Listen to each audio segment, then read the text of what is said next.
While you're watching Cheche, I'll read another text here. Somebody says, I'm surprised you guys are talking of unity and evade the crucial part of it, that is justice. It's time we part. This is how Buddy thinks or she thinks things are, and nothing else. We are tired of peace, unity, and rhetorics, while you do not speak about justice. Charles, how do you respond to that? Which one came first, the chicken or the egg? Without peace, you can never have justice. You can never have justice in an environment where people are fighting. And where there is no justice, there can never be peace. Even if it's not physical war, people are grumbling. There is a feeling of lack of peace inside individuals. So these two cannot be separated. They go hand in hand. And so my pet subject continues. Do something to make sure that everybody feels they belong, and there will be peace. And once everybody feels they belong and there is peace, justice will follow automatically. Okay, Dr. Kinyo. Our national anthem states that justice be our shield and defender. And I think that's where we should all unite to see that there is justice, especially to those who are killed in these countries, irrespective of where they're coming from, irrespective of who has murdered them. But you see, the problem is that every time someone is killed in Kenya, there is a justification of why the person was killed, or at least someone trying to shift the blame to another person. I think justice should take its course in this country. Okay, and as you respond to that, Professor Kodian Mutegi, religious leaders, and it's good that you're here, under NCCK, we've heard them speak before. They propose the expansion of the executive to include the position of Prime Minister and 2 deputies, and restoring the opposition official leader, the position of the official leader of opposition. Do you agree with that, and how do you think that will help? I would say that when they were working on that document, fortunately or unfortunately, I was there. You say fortunately or unfortunately? Okay. Yes, I'm saying because, you know, in any whatever, there can be some divergent views. And I disagreed with that, so to speak. And I'm not lying this national TV. I disagreed with that because I thought it was too premature that particular time. But anyway, all said and done, what we are looking for now is the basic understanding of what justice means to us, the way the viewer had also texted, pointed out. What is it that makes us vulnerable all the time when it comes to election, general election? There must be something we are not doing right. There must be something we are deliberately trying to ignore. Because Kenya, every 5 years, we are always, even foreigners, they now try to leave the country because they know this is part of Kenyan culture. That whenever election approaches, there's going to be violence, there's going to be name calling. We are not morally disciplined when it comes to tackling some of the, we personalize issues. So what we can say about the national debate, what NCCK was saying, in a structured environment, I mean in an environment whereby there is that constitutional conference, this is where we can fit in these proposals. But as it is now, I don't think the constitution gives the president even the mandate to appoint a prime minister because those laws are not there. That's why I say that it was premature to give these proposals. This should come when we are in a national convention or conference discussing matters which needs to be addressed in our constitution.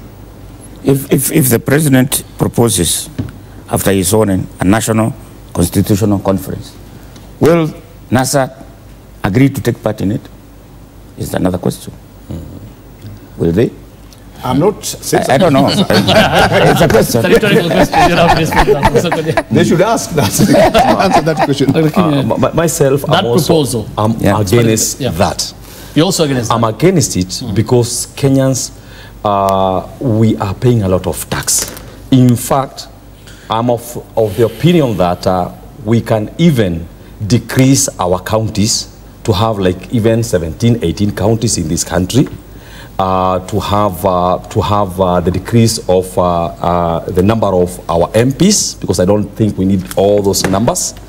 Because according to me, and I say... But do you agree in establishment of a constitutional conference to make those decisions which you are suggesting? Of course.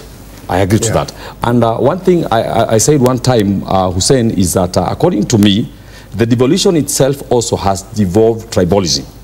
This is the reason. I come from Embu. Our county is Embu County. We are all Embians there. We go to Kisumu, that's one tribe. You go to Garissa, that's one tribe.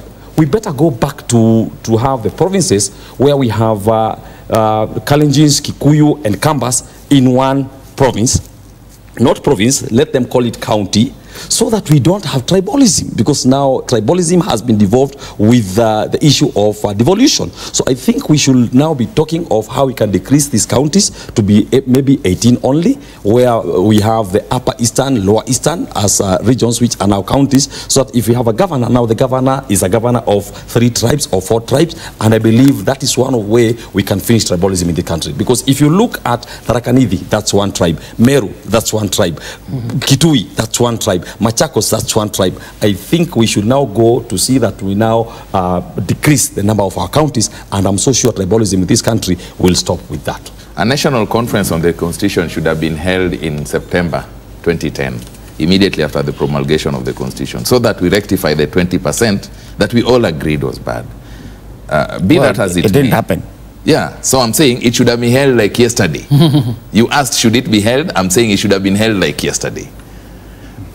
Be that as it may, Hussein, unless the words of our national anthem are just that, words, and they don't mean anything to us, then I think time has come when we will say only God will help this country. Because our national anthem, the first words, O God of all creation, that's equality. The next word, justice be our shield and defender. There is need for justice.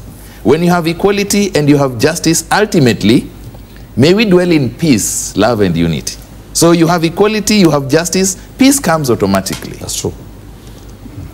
Okay, I'll get now your final comments right now as we look at more feedback that is on SMSs and Twitter as they load.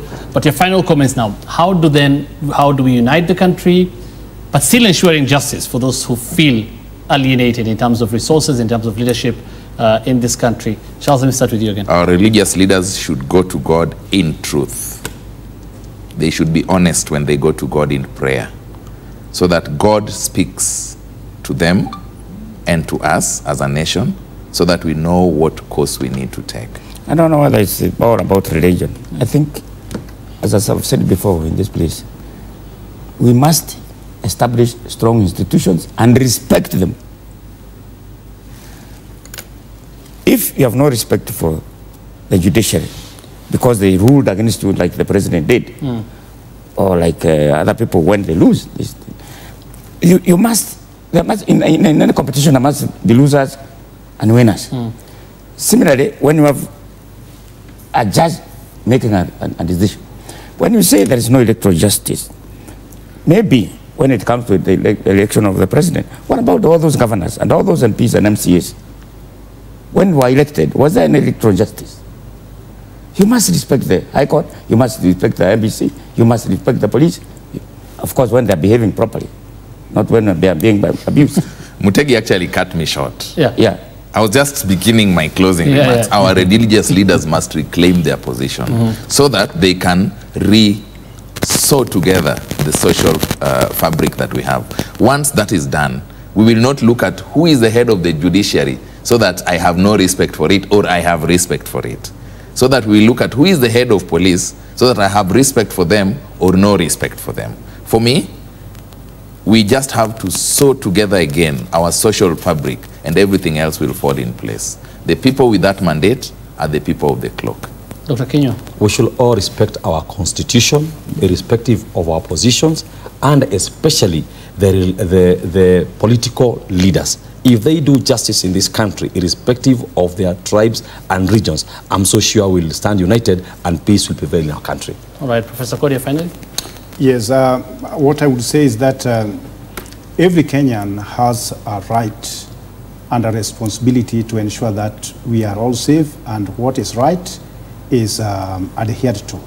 Whichever position a person may be holding, we still have to come back to our senses and know that Kenya is ours. By the end of the day, if we spoil it only for ourselves. If we make it better, we make it for ourselves. So everyone has a role to play. And the leadership must account for whatever office they are holding. What do you say about those people who are suggesting they secede? That we are the custodians. You are bringing another debate. It's the same. Some people think that they don't belong. In fact, it was read there. It was, yeah. Somebody read Yeah, make them belong. You see, the point is, some of these people there, I think some of our leadership, Hussein, must learn history. One thing we learned, I was in Europe when the communist regimes were collapsing. Mm. I witnessed Berlin Wall coming down. I witnessed Soviet Union, the biggest world empire. Disintegrating.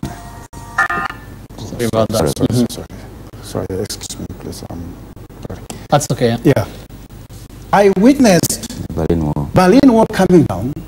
I witnessed Boris Yeltsin taking on the Soviet military power head on. And he climbed on top of a military tanker, which was meant to clear them when they were demonstrating. They all crumbled down. When time comes, I'm telling you, it's just like, I will not use this example, but when time comes, it's difficult. That's why we say we need to sit down and talk and map out our own destiny as a people. Okay. We'll have to leave it at that. I'll take a look at your feedback again. I'll come to Twitter, but first, 2242, Nyangule Alfred says, amend the constitution. He suggests abolish the running mate or deputy. First presidential winner becomes president, and second winner becomes deputy president. Okay, that's interesting. President appoints cabinet secretaries, deputy president appoints permanent secretaries. Interesting proposals. Nkako in Narok, Saina Olenkako says, best way of key appointments, ensuring no repeat of one ethnic group twice and trickle down and have a repeat only of ethnic groups, that's what you mean, after having gone through the 43 tribes. For example, the 20 cabinet positions go to 20 tribes.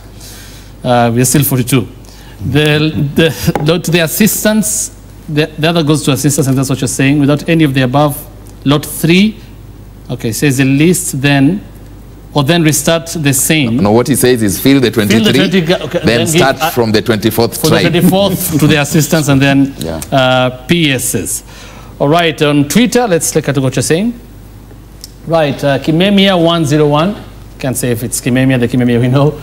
Governors need to rise up and take charge by ensuring resources that reach all their constituents. The national government can't do it all.